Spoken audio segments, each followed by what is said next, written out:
Hello everybody and welcome back to another episode of the Director of Football Sabotage with Livorno. Now in today's episode we have the Europa League second knockout round against Olympique Marseille, but there's like 3 fixtures to review since the last time we met. So the last time we met, even though you didn't really get to say the second half, was the 1-1 draw against Borussia Dortmund, which sent us through to the second knockout round of the Europa League. We followed that up with a 2-0 home win against Novara in Serie A. We did actually struggle a little bit in this game, but we eventually took the lead through Zach in the 63rd minute, and Ruben Canedo got a penalty in the 94th to secure the 3 points. Then unfortunately we were knocked out of the Italian Cup semi-final in the second leg. Lazio absolutely smashed us 5-2 in this game, which meant we got knocked out on 5-3 on aggregate after the 1-0 home victory that we did have.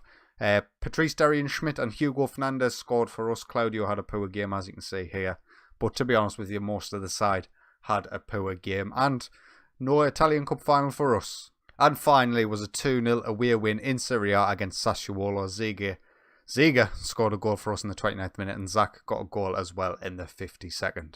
And all of that leaves the Serie A table looking like this. We're currently sitting in 3rd place, 6 points off Juventus in the top spot. We are drawn too many games to be able to keep up with those at the top of the league. We're only 1 point clear from Inter Milan in 4th, but we are 7 points clear of Roma in 5th. So Champions League football looks likely that'll be coming back. But all of that brings us on to today's game, the Europa League second knockout round. It is against Olympique Marseille. We are at home in this first leg, so let's get into the match. So this is how we're going to line up. Jovanovic will start in goal. Belangioli, Carpano, Vlad Paul and Fick. Probably our strongest defensive setup, apart from Ivanovic at right back. Stoichev, Crociati and Hugo Fernandez in the centre, which is not our strongest by a large margin. Our 2 main midfielders are out for today's game. Jordbanga, Zach and Derrian-Schmidt will start up front. Mamarella is injured.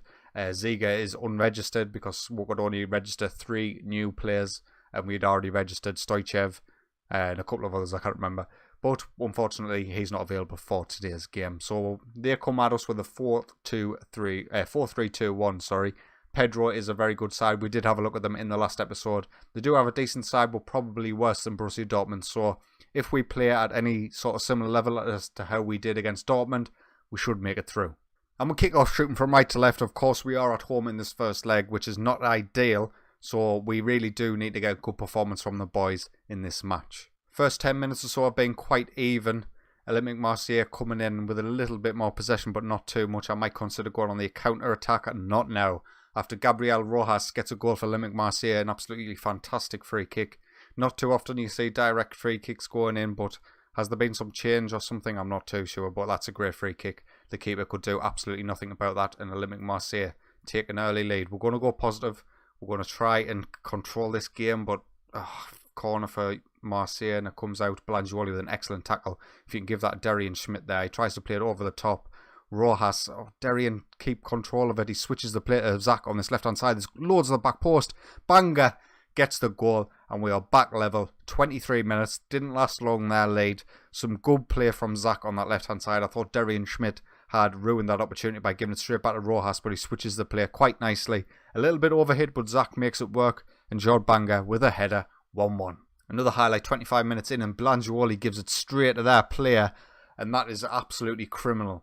Throw in deep in our own half, and you give it straight to the Marseille player. That is absolutely unacceptable, and that's just such poor play. Stoichev makes himself available, but then they just slip in, and 7th goal of the season for Baudu, whatever his name is. And unfortunately, we find ourselves 2-1 down now. We're going to have to get back into this game somehow. Derrian-Schmidt with a lovely through ball for Zach, and the keeper keeps it out. That chance came out of nowhere, but we could not make it count. And Marseille are absolutely dominating us in possession. I am actually going to go on the counter. With the amount of possession they have, we're going to have to be able to break quickly on them. That's our only hope. They're knocking it about quite nicely, but they give the ball away to Crociati, and Zach can come down this left-hand side again. There's nobody in the box from right now, so he holds up the play. Very well played by Zach there, and Stoichev gives the ball away. That is absolutely shocking, as Tariu now can come away with it for Marseille. Loads of space for Pedro in the box, and Jovanovic keeps us in the game. Thank God for that. And we come to half-time. Marseille 2-1 up. They have shocked me a little bit. They've been incredibly clinical with the amount of shots they've had. They're dominating possession without dominating the match, but something's not working for us and we need to change it. So we kick off for the second half. Demand more from our boys. We need a really big second half from us. You know, obviously away from home it's going to be a lot more tough. we're not going to have the opportunities that we've got at home. So with that in mind, we're going to go attack, and we're going to have to go for this and see if we can make anything happen. Highlight now, another corner for Marseille. Plays it out to the edge of the box. Rojas again. And that's 3-1 to Marseille. And that could potentially be the end of our European campaign for this season. Disappointing to concede again from a set piece. And it's just not good enough. The keeper should probably keep that out. It wasn't a great strike. But we'll find ourselves 3-1 down. We might as well see what changes can be made. Belangioli will have to stay on. We don't have a right back available to sub him off for. Hugo Fernandez is having an awful game in central midfield. We'll get Juan Drian in his place. And we'll keep him in central midfield, actually. Crociati is going to have to stay on. Tristan Fick's going to have to stay on as well. We just don't have the options right now to be able to bring them off. We're going to get Skrbech on. He will come on for Derian Schmidt, who hasn't had an absolutely fantastic game by any means. So we'll see if them two boys can make any blind bit of difference for us. 15 minutes to go. Might as well go very attacking here. We're going to need an absolutely mammoth second leg from us away from home if we're to stand any chance of getting through this. But it looks like this might be the end. And there we have it, absolutely nothing coming from us towards the back end of that match, and letting Marseille run out 3-1 victors. So I think we've got one match in Serie A against Cagliari in between the two legs, so I'll quickly play that and then we'll get into the second leg. I think outside of our first 11, we are quite weak. I think that's what I'm noticing now. You know, our two central midfielders are two backup players, and they're probably not good enough. They both had really poor games in the last game against Marseille, so it's going to have to be something I start addressing. So we did play Cagliari in between the two legs, and we absolutely dominated this match, but only got one goal. Zach in the 20th minute getting the goal, giving us the victory, which sees us rise to second place in Serie A. Still 4 points behind Juventus, but we've put a little bit more of a gap between us and Roma in 5th. But that leads us to the second leg, where we will face Marseille with a pretty much exactly the same side. So just let's get straight into it. We've got a mountain to climb. We're 3-1 down after our home leg, so it's going to take an absolutely monumental performance from our boys to be able to get back into this tie. A 2-0 win would see us do it though. Free kick for us on the edge of the box. Carpano goes for it, but the keeper keeps it out. Highlight now, 32 minutes in, and we give the ball away stupidly. Our throw-ins, our defensive throw-ins, are an absolute nightmare. They're causing us all sorts of issues. We're giving the ball away every single time. We just need to be a bit more sensible with it. And this first half has been pretty much a dead rubber. We're going to have to go for this again, and we all know what happened last time I went for it.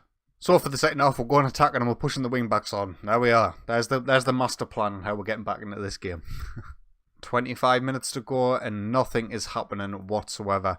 Jord Banger's not having a great game, so we'll get Claudio on for him. Hugo Fernandez is going to come off for Drian in the centre of midfield. We're going to go very attacking as well for the last 23 minutes or so. If Marseille score here, this game is pretty much done. Pedro hits the post and it comes back to Jovanovic. But this tie is pretty much done, by the way. I'm not suggesting that we're in this whatsoever, but 15 minutes to go. The time is ticking away. There's not a lot of changes I can really make now to make us any more attacking or any better in the final third. We're just going to push our boys on. We've already told them to lump it, get over the top. Hopefully Derian Schmidt's pace might get us a goal. Just give us some hope. Come on, 5 minutes. I've went so attacking and we haven't created anything in the second half, and we'll lose the ball again. Crociati this time. Our centre of midfield is such a massive problem for us when our two main boys are out. It is really causing us all sorts of problems. And 4 minutes to go now. Marseille with a corner. Carpano clears. Claudio can bring it away. It's probably not going to lead to anything here. Derian Schmidt with a good first take. Awful pass to Belangioli after that. Killed all momentum going forward, and there we have it. There's the end of highlight. And this is going to be the end of the match. 3 seconds remain or so.